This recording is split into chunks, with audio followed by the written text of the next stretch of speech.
Fala galera, bom dia, boa tarde, boa noite para você que está acompanhando esse vídeo em algum momento aí da sua vida, preparando-se para essa prova que está para chegar, que é o exame discursivo da UERJ. Meu nome é Saulo, sou professor de matemática, atuo no pré-vestibular presencialmente no Polo de Mesquita e vou trabalhar com vocês algumas questões discursivas do exame de 2018 para ajudar vocês a se prepararem um pouco melhor para essa prova que está chegando. Aqui no enquadramento do vídeo, vocês conseguem ver que eu sou um homem branco, cabelo curto na cor escura, né? Na cor escura foi estranho, né? Mas, enfim, bigode e barba também curtos e escuros. Tô sentado numa cadeira gamer. Ao fundo, vocês conseguem ter a noção aí de um mural que deve estar um pouco embaçado e um pedacinho aqui do meu monitor. Importante também vocês saberem que eu sou deficiente visual e estou usando uma camisa preta. Não sei se ela vai aparecer direito aí no enquadramento, mas está aí a nossa audiodescrição. Bom, vamos começar aqui fazendo a questão 1 da UERJ, como eu falei para vocês, de 2018. Então, galera, nessa questão 1, eu vou me poupar de ler os enunciados, tá? Vocês podem ter acesso a essas provas e eu vou no importante, tá? Vou trabalhar com vocês o que precisa ser feito. Nessa primeira questão é apresentado um octaedro, tá? Uma figura tridimensional. E é informado pra gente que essas arestas são feitas de arame. Essas medidas dos arames estão nessa tabela um pouco mais embaixo aqui na questão. Então, o comando da questão pede qual o menor comprimento de arame em centímetros necessário para construir esse objeto. Bom, a questão mostra para a gente que os arames são conectados pelos vértices e não necessariamente precisa ser uma única construção de um arame único. A gente pode cortar esses pedacinhos e juntar eles pelas pontas. Então, tudo que a gente precisa fazer é somar cada um desses valores que a tabela apresenta para a gente. Já vou fazer essa soma aqui com vocês. O que eu gostaria de falar que é um pequeno problema que pode acontecer. Se a questão mencionasse que esse octaedro tem que ser feito com um único arame, um único pedaço de arame que precisa ser dobrado, primeiro a gente precisaria saber se é possível construir diretamente esse octaedro. Isso é uma matéria que na matemática a gente chama de grafos. Normalmente a gente não vê essa matéria no ensino médio. Então, não é uma preocupação para vocês. Mas, por exemplo, esse octaedro, já vou dizer para vocês que é possível construir ele, seria algo como fazer esse desenho inteiro sem tirar a caneta do papel.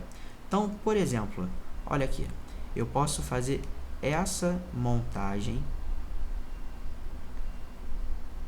Acompanha aí que eu estou passando por todas as arestas, sem tirar aqui, sem descontinuar, tá? Porque vocês não estão vendo o que eu estou fazendo com o mouse, né? Sem descontinuar o meu desenho. Então, ó, eu percorri todas as arestas, ficou meio feio, mas enfim.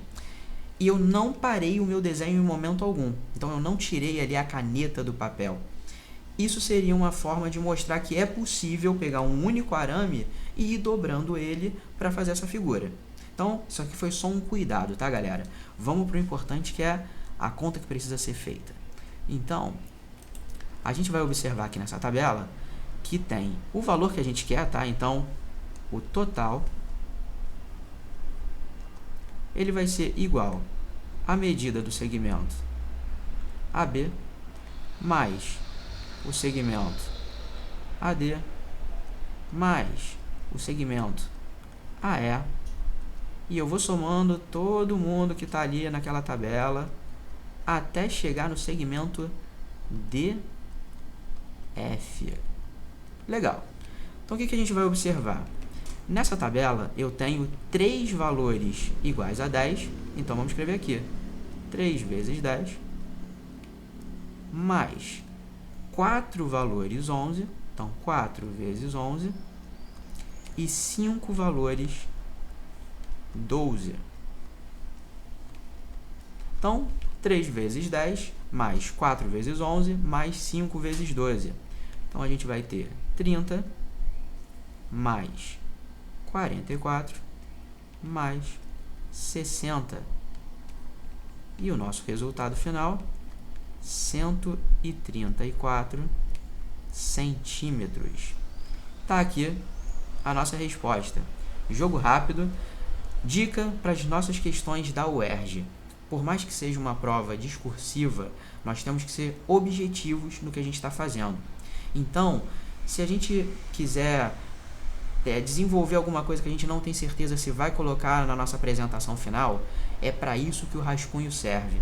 Então, rabisca o rascunho, rabisca aqui a folha da prova em si, mas no campo de resposta, nesse retângulo que aparece abaixo da questão, a gente vai colocar só o que a gente usou para chegar no nosso raciocínio, desenvolver o nosso raciocínio e colocar a nossa resposta. Combinado? Então, agora a gente vai para a questão 2. Ela está mostrando para a gente um gráfico que indica a quantidade de litros de suco que foi vendido em cada um dos meses aqui desse gráfico, que vai de julho até dezembro. E ele informa que de julho a setembro, cada litro de suco custava R$ 1,20. E de outubro até dezembro, cada litro custava 80 centavos. E ele pergunta aqui no comando da questão, ele pede para a gente, na verdade, o módulo da diferença entre os valores totais arrecadados em cada trimestre desses. Então, gente, o que a gente tem que fazer? Somar essa quantidade de suco de cada trimestre, multiplicar pelo valor daquele trimestre e depois fazer a diferença, fazer um menos o outro. Então, ó, aqui em julho nós tivemos 5.000 litros, em agosto 6.000 e em setembro também 6.000. Então a gente vai colocar aqui, ó. Cadê? Primeiro trimestre, nós temos 5.000 mais 6.000 mais 6.000. E agora o resultado dessa soma, então a gente vai deixar isso tudo entre parênteses, a gente vai multiplicar por R$ 1,20. Ou a gente pode multiplicar por 1,2, tá, gente? Para adiantar nossas contas. Isso aqui vai dar um resultado para a gente. Daqui a pouquinho a gente vai fazer. Para o segundo trimestre, nós vamos ter outros valores. Então, vamos olhar ali quanto que é em cada um desses trimestres. Em outubro, 5.000 litros. Em novembro, 8.000 litros. E em dezembro, 10.000 litros. Então, 5.000 mais 8.000 mais 10.000. Tudo isso multiplicado agora por 80 centavos. Então, a conta que a gente vai ter que fazer aqui.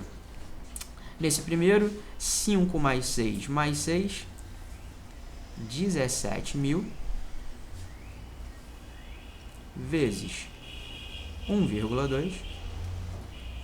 E embaixo, 5 mais 8 mais 10, 23.000 vezes 0,8.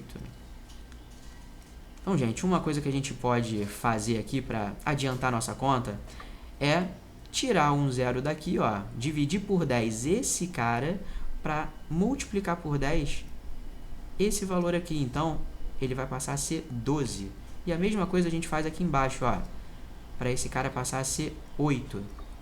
É só um truquezinho, tá, gente? O que a gente está fazendo? A conta se mantém a mesma, eu estou dividindo por 10 e multiplicando por 10. Então, eu não vou alterar o resultado final e eu vou ter uma conta mais simples de fazer. Então, aqui embaixo, nossa primeira conta, 1.700 vezes 12. Vocês vão entender esse jeito que eu estou fazendo a conta aqui, ó. 2 vezes 7, 14. 2 vezes 1, 2. Com 1, 3. E aqui, 7 vezes 1, 7. 1 vezes 1, 17. Fazemos a soma. E aqueles zeros que eu deixei ali para fora, é só para eu ganhar tempo aqui nessa conta, ó. Eu já coloco os 2 zeros e somo esses valores. Então, eu já tenho o meu primeiro resultado, 20.400. E embaixo, 23.000, errou, eita, 2.300, perdão de novo, gente. O zero está meio mal cortado aqui. 2.300 vezes 8. Então, aqui, a gente vai bem mais rápido. Por isso que eu nem botei o 8 aqui para o lado, gente, porque não tem tanto trabalho quando é um algarismo só na nossa multiplicação. Então, 18.400. Então, esses aqui foram os valores em reais de cada quantidade arrecadada com a venda dos sucos. O que a gente precisa fazer? Subtrair 20.400 menos 18.400. E aí a nossa resposta, R$2.000. Essa foi a nossa diferença. Então, tá aí o desenvolvimento e a solução final. Então, galera, nessa questão 3, a gente vai trabalhar com alguma coisa parecida com aqueles quadrados mágicos. Não sei se vocês já fizeram esse tipo de questão ou se vocês lembram dessa questão. É uma questão onde a soma dos valores de cada coluna sempre vai dar o mesmo resultado. Então, nesse caso aqui, a gente está trabalhando com uma planilha 3x3. Falei planilha, uma matriz, dá quase no mesmo. Mas vamos lá. A gente tem essa matriz 3x3, ou seja, ela tem 3 linhas e 3 colunas. É uma matriz quadrada de ordem 3. E o que significa isso? Se eu somar todos os valores de uma coluna, vai dar um determinado resultado. Se eu somar os valores de outra coluna, vai dar o mesmo resultado. Se eu fizer a mesma coisa com as linhas, eu também vou obter o mesmo resultado. E eu posso fazer isso também nas diagonais. Então, o que a gente precisa fazer aqui nessa questão? Eu preciso descobrir o valor da última casinha, né? O último termo, que é o A33. É o termo que está na terceira linha e na terceira coluna. Bom, a primeira coisa que eu vou fazer é descobrir qual é essa soma. E se vocês repararem, tem uma coluna que está inteira ali. Então, a gente vai somar esses valores. Ó, 14, 12 e 4. Então, rapidinho aqui. 14 mais 12 mais 4 igual a 30. Então, eu já sei que cada uma dessas linhas, colunas e diagonais tem que resultar 30. Então, gente, ó, essa parte de baixo aqui, ó, 14 mais 12 mais 4, eu tenho que mostrar que faz parte do meu desenvolvimento. Esse rabisco que eu fiz aqui na matriz, eu não preciso que esse seja considerado. Então, eu posso fazer ele ali fora do retângulo, que está tudo certo. Agora, o que eu vou procurar aqui?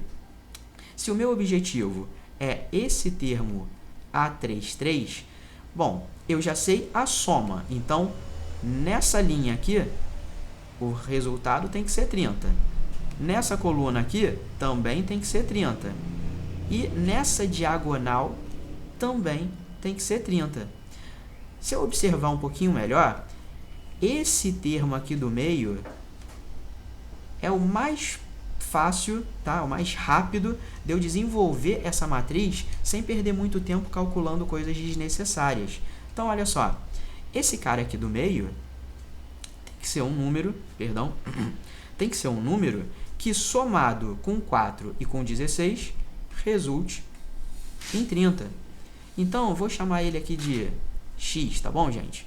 Vou escrever aqui, ó, x mais 4 mais 16 igual a 30. Então, eu já sei que esse x vai ter que ser igual a 10. Beleza.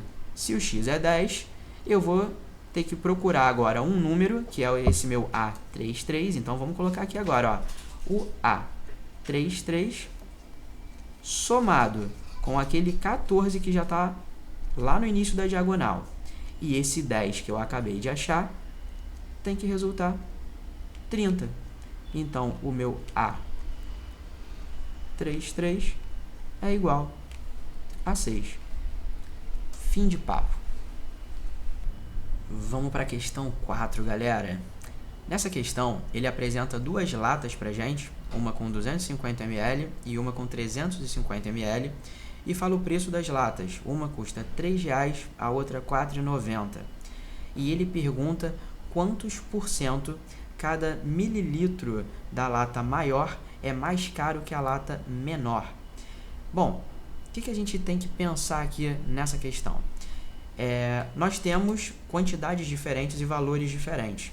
Então, ele dá essa sugestão do mililitro para a gente ter uma comparação adequada. Então, a gente vai comparar o valor de 1 mililitro de uma das latas com 1 mililitro da outra lata. Então, a gente poderia já escrever aqui R$ 3,00 dividido por 250, ou seja, o valor da lata dividido pela quantidade dela vai me dizer quanto custa cada ml daquela lata. E R$ 4,90, o valor da segunda lata, dividido por 350. Só que eu não sou obrigado a trabalhar com o mililitro. Por quê? Eu posso achar uma outra quantidade, desde que ela seja igual nas duas latas, para fazer essa comparação. E aí, se eu dividir os R$ 3,00 por 250, eu vou ficar com um número muito pequeno, difícil de trabalhar. Pior ainda se eu dividir o 490, ou 4,90, né, por 350. Então, o que eu vou fazer? Eu vou achar o MDC do 250 e do 350, ou seja, o máximo divisor comum. Eu vou trabalhar com esse valor e aí ele vai me proporcionar fazer uma divisão um pouco menor e dar continuidade para a minha questão. Então, rapidamente aqui, e pode ser do lado de fora da questão, porque eu só vou querer simplificar aquelas frações. Eu vou colocar aqui, 250, 350, e vou fazer aqui a fatoração simultânea para descobrir o meu MDC. E já vou passar para vocês o bizu aqui de como a gente conseguir, de uma vez só, tanto o MDC quanto o MMC, tá? Então, primeiro número que a gente vai usar aqui, os dois números são pares, a gente divide por 2, nosso primeiro número primo. O 2 vai dividir esses dois números, então eu vou fazer um círculo em volta do número 2 e vou dividir. 250 dividido por 2, 125. 350 dividido por 2, 175. Agora, esses dois números eu vou dividir por 5. E o 5 divide esses dois caras, eu vou circular o número 5. Aqui vai ficar 25. Aqui vai ficar 35. Então, mais uma vez, eu vou utilizar o número 5. E ele vai dividir os dois. Então, circulo o número 5. Aqui vai dar 5. Aqui vai dar 7. Continuando essa fatoração simultânea, eu vou usar o número 5, só que ele não vai dividir os dois números, ele só divide esse 5 que está aparecendo aqui. Então, eu não circulo ele. Aqui vai ficar 1, que eu consigo dividir 5 por 5, e o 7 continua. Em seguida, eu vou dividir por 7 e vou encerrar a minha fatoração. Desse lado direito aqui, o MDC, que é o máximo divisor comum, ele vai ser o produto de todos os números que eu circulei, porque foram números que dividiram os números que eu estava fazendo essa fatoração. Então, se é um divisor comum, eu vou juntar esses divisores comuns. Então, o resultado que eu vou ter de 2 vezes 5 vezes 5, 50.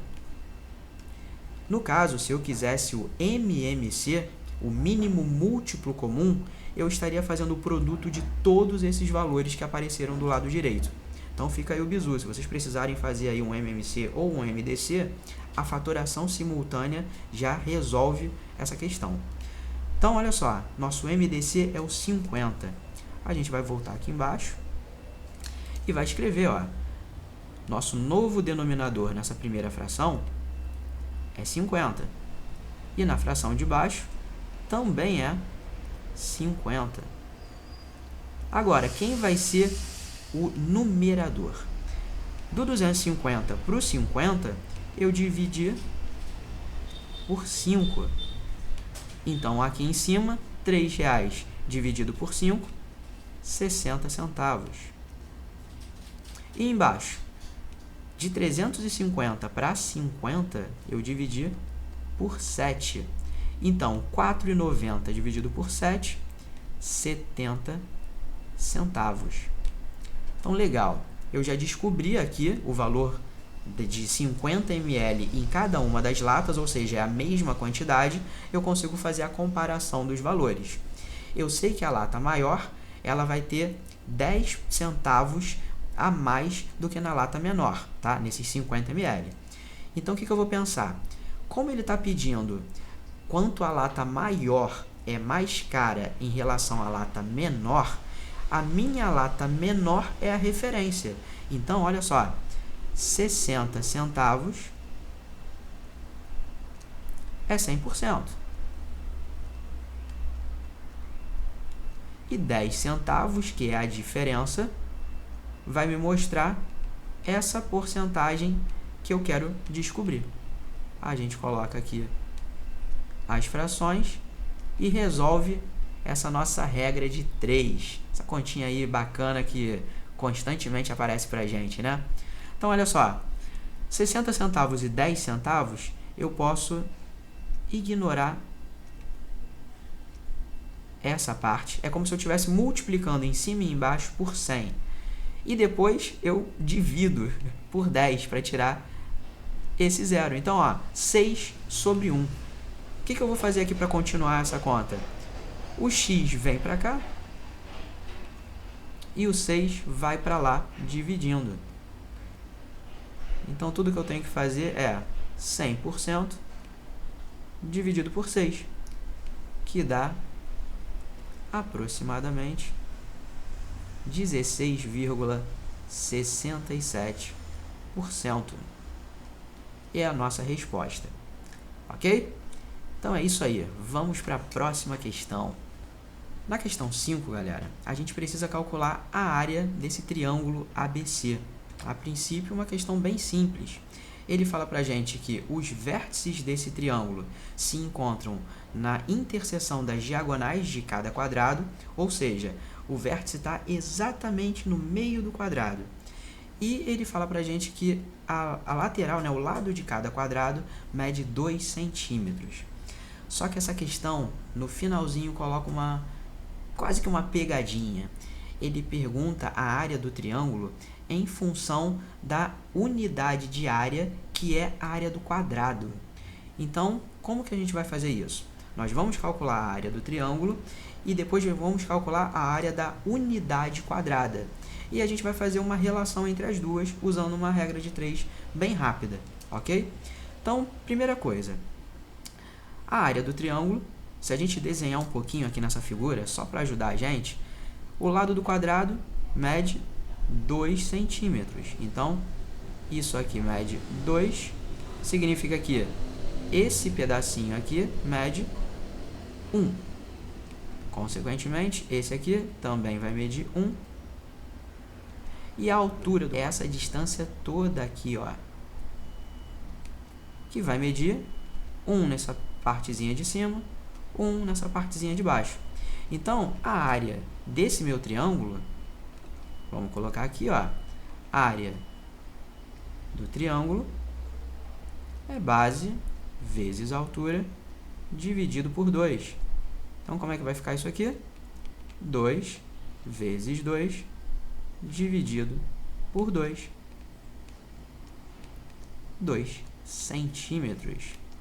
Legal. Mas agora, quanto que é a nossa unidade de área? A nossa unidade de área, que é a área do quadrado, vai ser o seguinte, ó.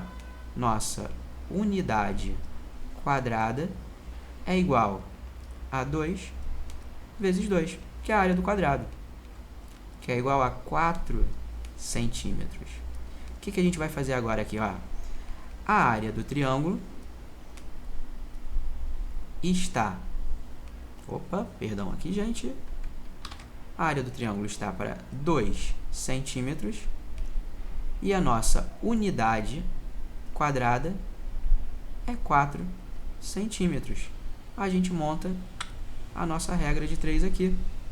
E olha como é que vai ficar. 2 dividido por 4, 1 sobre 2. Esse U quadrado a gente joga para cá e esse centímetro aqui, vamos cortar ele, tá, gente? Espero que ninguém esteja me vendo. Então, a nossa área do triângulo vai ser meia unidade quadrada, ou seja, meia unidade de área, como a questão pediu, ok? Agora a questão 6, pessoal, ela mostra pra gente essa imagem falando que o nosso primeiro termo da sequência é o número 5 e que os outros termos eles são formados da seguinte forma: um termo é igual ao termo anterior mais 3. É o que significa esse AN mais 1 e o AN. AN é o nosso termo, AN mais 1 o que vem depois. Então, a gente também pode pensar AN mais 1, um termo, e o AN o que vem antes. Resumindo, ele está dizendo para a gente que para eu sair de um termo e chegar no próximo termo, eu preciso somar 3 unidades. Isso caracteriza uma progressão aritmética, uma PA. Então, eu já vou identificar aqui que ele já mostra para mim, né? O A1, o primeiro termo, é o 5. E a minha razão é 3. Legal. O que a questão está pedindo para a gente calcular? A média aritmética dos 51 primeiros termos. Então, vamos escrever aqui o que é essa média aritmética. Ó, a média é igual à soma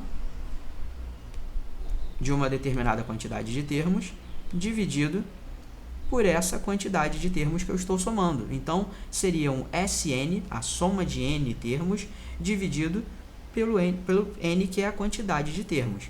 Nesse caso, a gente está somando 51 termos e dividindo por 51.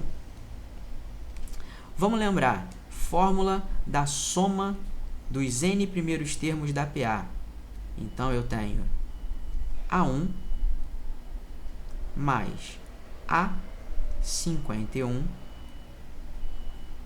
vezes 51 dividido por 2. Isso aqui, gente, é a soma. Só que depois eu tenho que pegar tudo isso e dividir por 51. Moral da história. A minha média, ela vai ser o primeiro termo mais o 51º termo dividido por 2. Que aquele 51 ali, eu cancelei aquele lá de cima com esse aqui de baixo. E aí, gente, essa parte que apareceu aqui, ó, A1 mais A51 dividido por 2. Isso aqui é nada mais, nada menos que o termo equidistante do primeiro e do último. A gente está querendo saber aqui exatamente o termo que está no meio, tá? Só para a gente relembrar, fórmula do termo equidistante ou do termo central é a gente somar as extremidades e dividir por 2. É fazer a média aritmética das extremidades. Então, se eu tenho, por exemplo, 3 termos, o termo do meio é a média aritmética do primeiro e do terceiro. Se eu tiver 5 termos, o terceiro, que é o do meio, é a média aritmética do primeiro com o quinto. E também poderia ser a média aritmética do segundo com o quarto. Então, qual é o termo que está exatamente no meio aqui do primeiro e do último? A gente faz aqui embaixo rapidinho, ó. 1 embaixo não, do lado, né, que eu fiz. 1 mais 51 dividido por 2. Isso aqui vai dar 52 sobre 2, que dá 26. Então, o que a gente precisa é achar o 26º termo. Então, vamos voltar para cá, ó. Fórmula do termo geral, gente. AN igual a A1 mais N menos 1 vezes R. O enésimo termo, né, o termo que a gente quer descobrir, é igual ao primeiro termo mais a quantidade de termos menos 1 vezes a razão. Então, o nosso A26 é igual a 5 mais 26 menos 1 vezes 3. A26 igual 5 mais 25 vezes 3.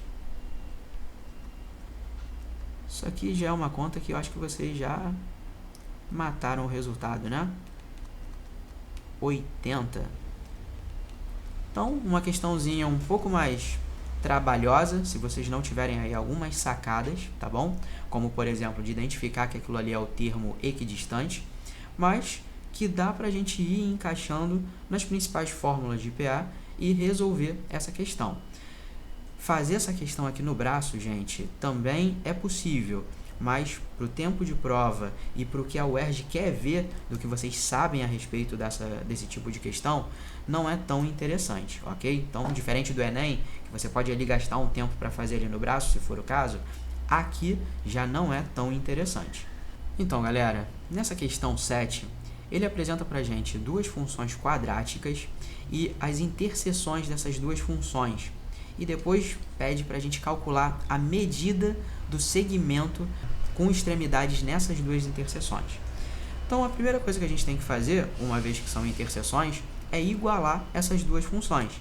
Então, a gente vai começar escrevendo aqui que f de x é igual a g de x. A f de x é 4x menos x ao quadrado e a g de x é x ao quadrado mais 8x menos 6. Bom, vamos arrumar aqui a cara dessa equação e vamos descobrir as raízes dessa equação. Então, a gente vai ter que 0 igual a 2x ao quadrado mais 4x menos 6.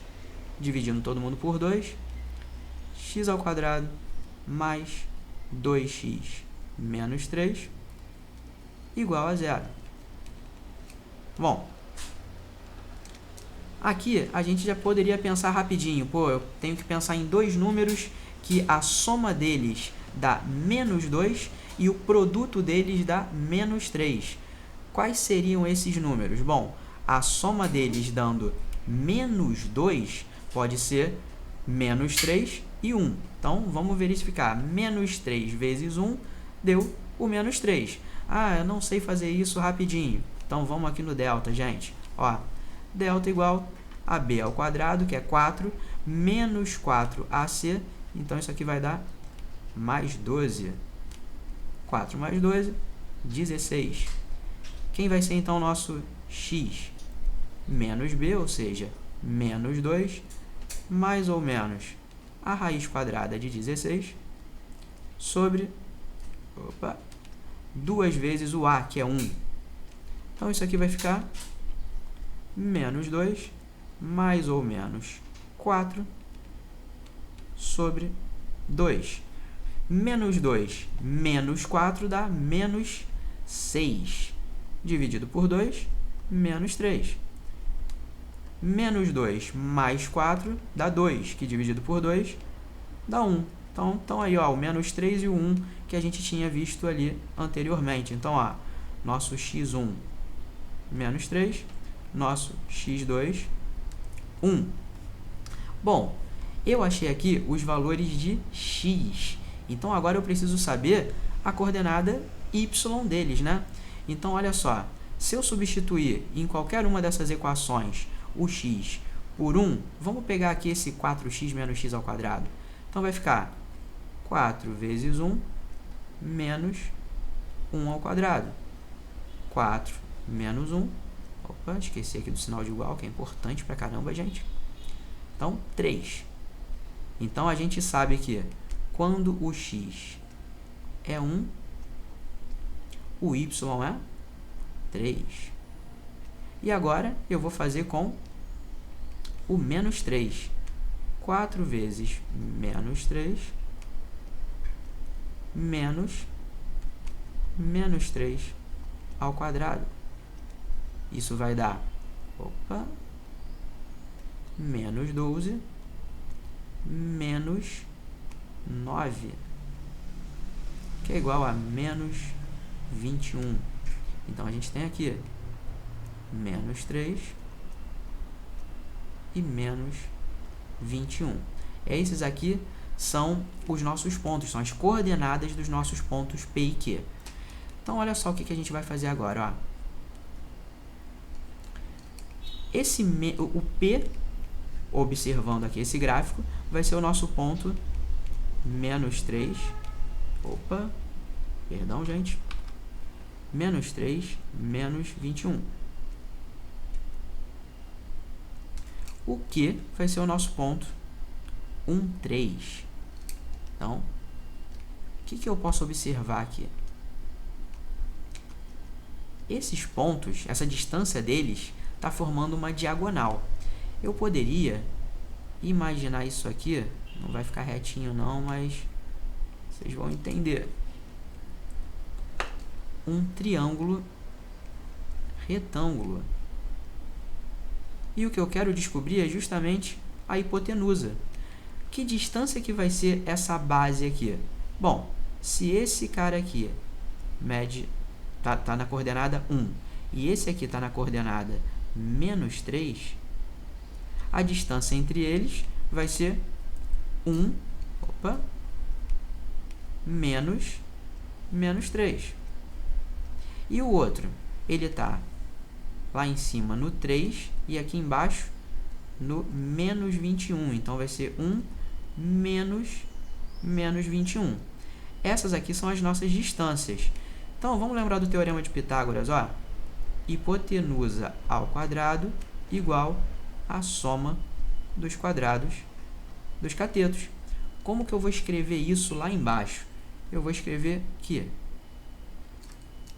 o meu segmento PQ ao quadrado é igual a 1 menos 3 ao quadrado mais menos 3. Perdão, menos 3 não, gente. É 3 ali. 3 menos 21 ao quadrado. Olha que esse 2zinho aqui que eu escrevi meio fora da linha. Se fosse a prova de verdade, eu ia me dar mal, hein? Então, lembrando, fazer aqui dentro, gente. Então, PQ ao quadrado é igual a 4 ao quadrado mais, cadê ali?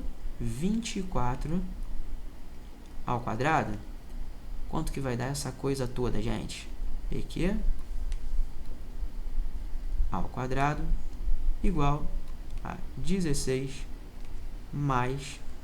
Bom, 24 a gente faz a continha aqui, né? Fazer de cabeça também.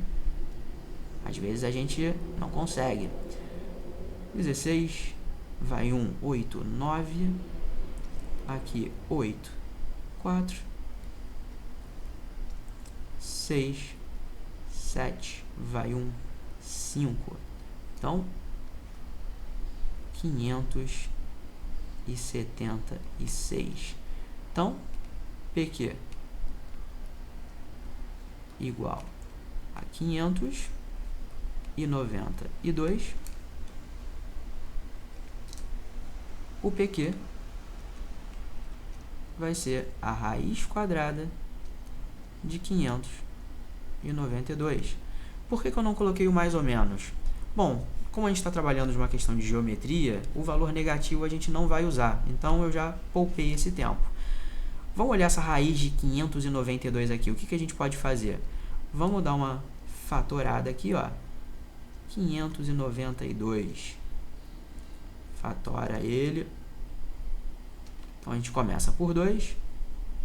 Então, a gente vai ter 2, 9, 6. Por 2 de novo, 148. Por 2, 74. Por 2, 37. E aí, 37 é primo, gente. Então, aqui a gente acabou nossa fatoração. Bom, fatorei. Estou tentando tirar uma raiz quadrada. Então, cada vez que o número 2 repete aqui desse lado, significa que eu estou tirando ele uma vez da raiz. Então, moral da história, eu estou tirando o número 2 duas vezes. Então, PQ, eu esqueci aqui em cima, ó, do tracinho, é igual a 4 raiz de 37. E chega de trabalheira nessa questão. Questão 8 agora, galera. O que a gente vai precisar fazer? Ele pede as coordenadas desse ponto de interseção aí dessas duas retas. O que ele dá pra gente? As coordenadas do ponto A e B e a equação da outra reta, que seria aí o rio que está passando. Então, vamos ver o seguinte, gente. Se ele está me dando as coordenadas dos dois pontos, eu consigo fazer um sistema para descobrir a equação daquela reta. E com a outra reta, eu igualo as duas e descubro as coordenadas. Então, vamos lá, ó. Ele está colocando aqui o ponto A, 1, 2, e o ponto B, 11, 7. Então, vamos escrever isso aqui embaixo, ó. 1, 2, 11 e 7. Então, o que a gente vai fazer aqui? Ele mostra para a gente, inclusive, nessa questão, a explicação toda bonitinha do rio, do trecho que vai ser percorrido. A gente consegue identificar que são retas. Então, se são retas, a gente vai pensar na função afim. E a função afim, ela tem a lei de formação y igual a ax mais b.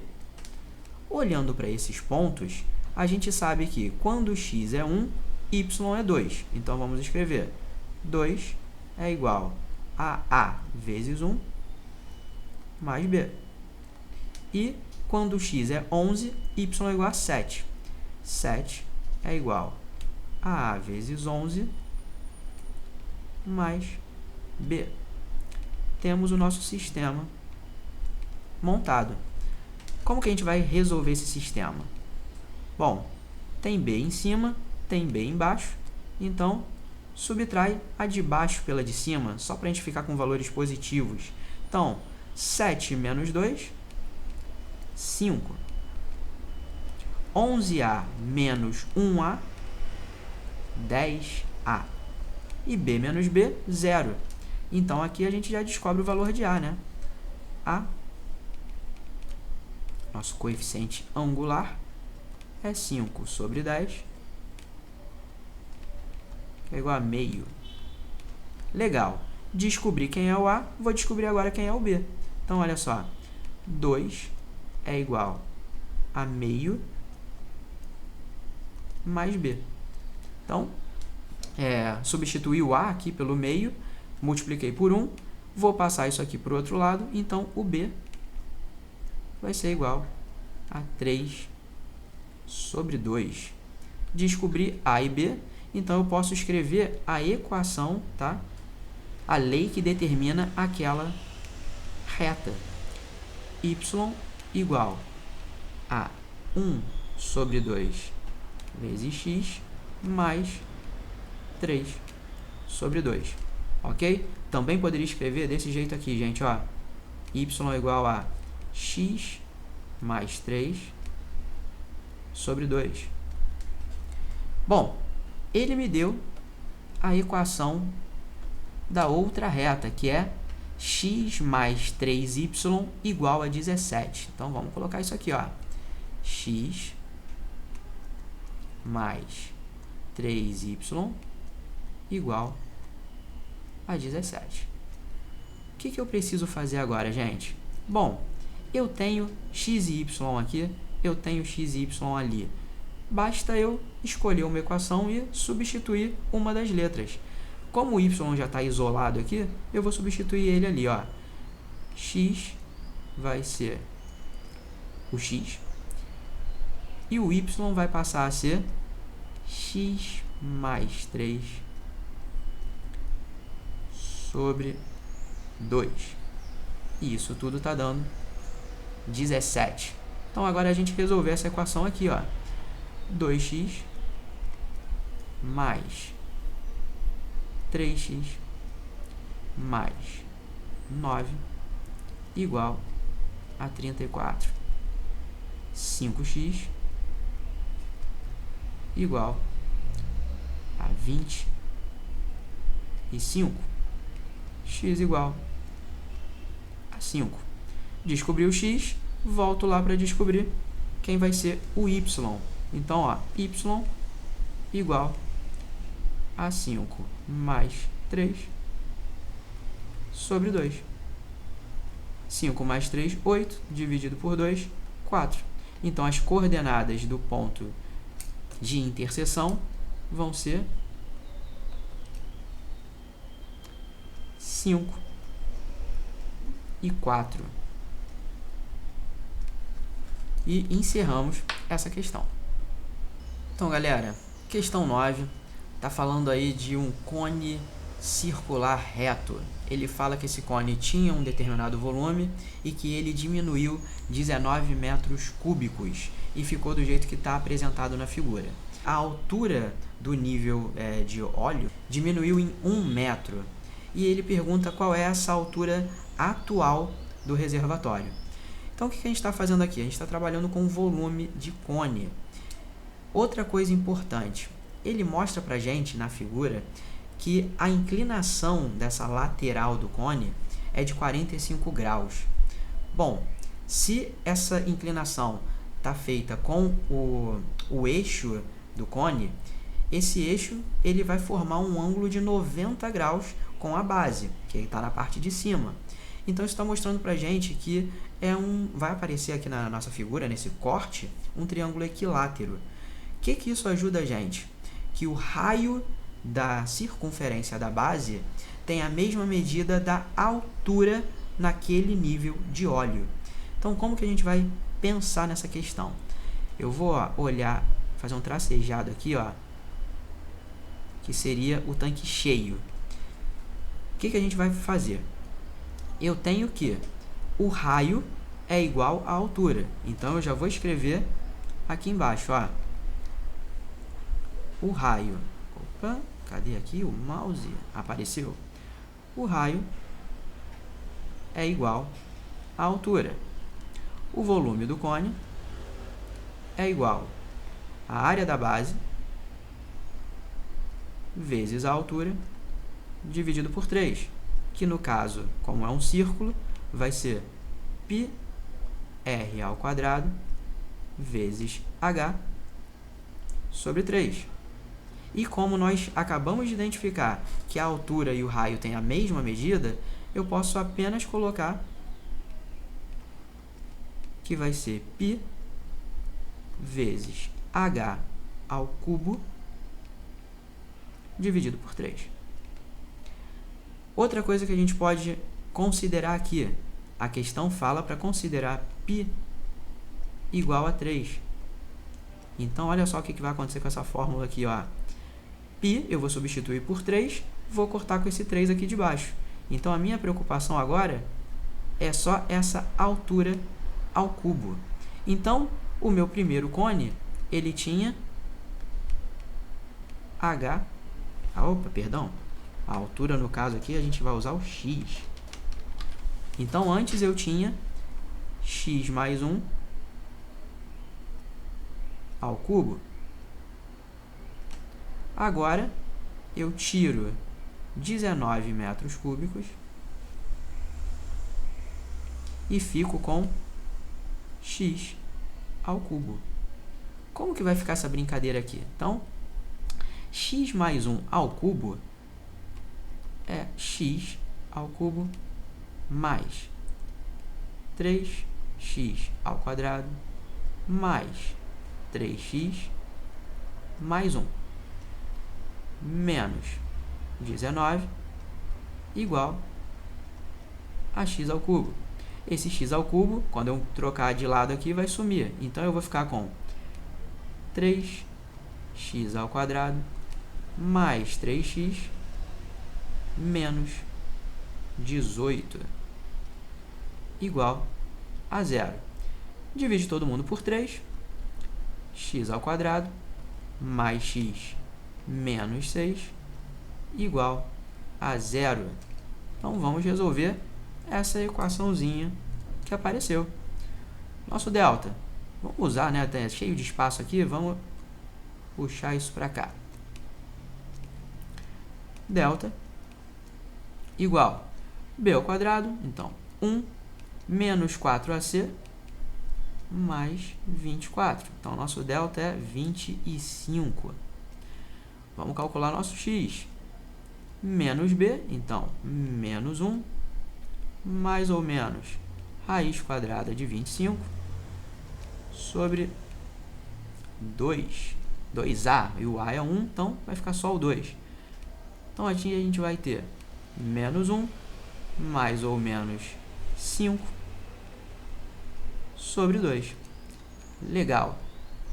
Aqui, nosso x1, menos 1 menos 5, menos 6 dividido por 2, menos 3. Bom, como a gente está procurando uma distância, esse número negativo não está ajudando a gente, né? E o x2, menos 1 mais 5, 4 dividido por 2, 2. Então, nossa altura, 2 metros. Eita, saiu um M meio estranho aqui. 2 metros. E fim de papo. E agora a nossa questão 10, gente. Um jogo da memória, com 8 peças, ele fala pra gente que para ganhar o jogo, a gente tem que, na primeira virada, né, de 2 peças, elas têm que ser iguais. Logo em seguida, a gente tem que achar outras 2 peças iguais e continuar isso até o final. Se por acaso, em algum momento, a gente não conseguir achar o par certinho, a gente perde, tá? Então, essas foram as regras que a questão colocou. Sabemos como ganhar, sabemos o que precisa para perder. Ele está perguntando qual a probabilidade de se perder esse jogo. Então, vamos voltar aqui no que eu falei, ó. Para ganhar, a gente tem que acertar o primeiro par, acertar o segundo par, acertar o terceiro, acertar o quarto. Para perder, eu posso errar logo de cara no primeiro, ou eu posso acertar o primeiro e errar no segundo, ou eu posso acertar o primeiro, acertar o segundo e errar no terceiro. Então, eu tenho várias formas diferentes de perder. Só que, ou eu ganho, ou eu perco. Então, o que eu vou pensar? Eu vou subtrair a probabilidade de eu ganhar de tudo, que é 1. Então, o que a gente vai fazer aqui? Eu vou fazer a seguinte conta. 1 menos a probabilidade de ganhar. Qual é a probabilidade de ganhar? Eu vou tirar a primeira carta. Eu vou fazer aqui tracinhos.